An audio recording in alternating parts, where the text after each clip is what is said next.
कहीं दूर एक दर्जी रहा करता था। वह दर्जी कपड़े को सीलकर पैसा कमाया करता था।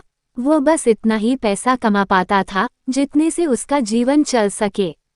वह दर्जी खुद को बहादुर मानता था। एक दिन वह दर्जी अपने घर दही लेकर आया। उसने अपने दही को रख दिया और काम करने लगा। उसने सोचा कि काम खत्म करने के बाद वह मजे से दही खाएगा।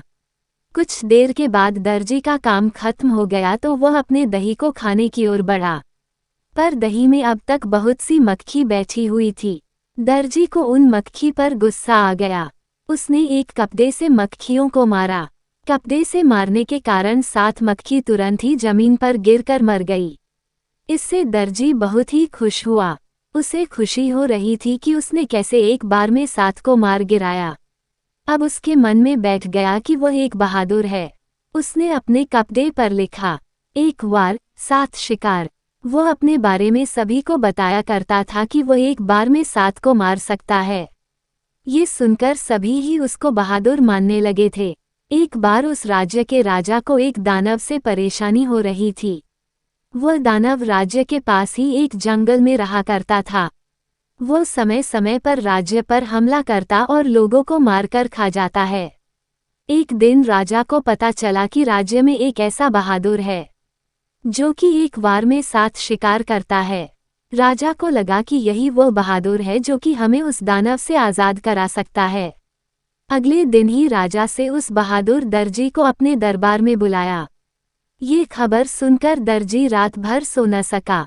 उसे खुद पर बहुत ही गर्व हो रहा था। अगले दिन दर्जी दरबार में पहुंच गया। राजा से अपनी सारी समस्या दर्जी से कह डाली। दर्जी ने कहा, आप चिंता न करें, उस दानव को मैं कुछ समय में ही हरा दूंगा। राजा ने दर्जी से कहा, तुम अपने साथ कुछ सैनिक और हाथियार लेकर जाओ। दर्जी ने तुरंत ही मना कर दिया। उसने कहा, मैं अकेले ही उसे हरा दूंगा। दर्जी अगले दिन ही अपने साथ पनीर का टुकड़ा और चिड़िया लेकर चल दिया। वह दर्जी जब जंगल में पहुंचा तो उसके सामने वह दानव आ खड़ा हुआ। दर्जी ने कहा, मैं तुम्हें मारने आया हुआ, आज मैं तुम्हें मार दूंगा। दानव ने कहा, तुम मुझे कैसे मार सकते हो? अगर तुम्हें विश्वास नहीं है तो मुकाबला करके देख लो। दानव ने एक बड़ा सा पत्थर उठाकर दूर फेंक दिया। दर्जी ने कहा, बस तुम इतना ही दूर फेंक पाए। ये कहते हुए दर्जी ने धीरे से अपने जेब में से चिड़िया को निकला और ऊपर उछाल दिया। चिड़िया आकाश में उड़ गई, फिर वह कभी नीचे नहीं आई।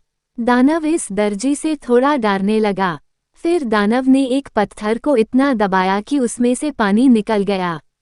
दर्जी ने अपने जेब में से पनीर को निकला और एक ही हाथ से दबाया तो बहुत सारा पानी निकल आया।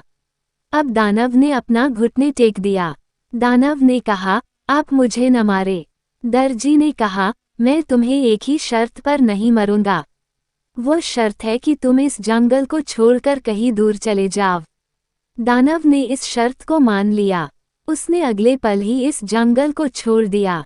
दर्जी ने आकर राजा को ये खबर दिया। राजा इस खबर से बहुत ही खुश हुए। उन्होंने राजकुमारी की शादी इस दर्जी से कर दी।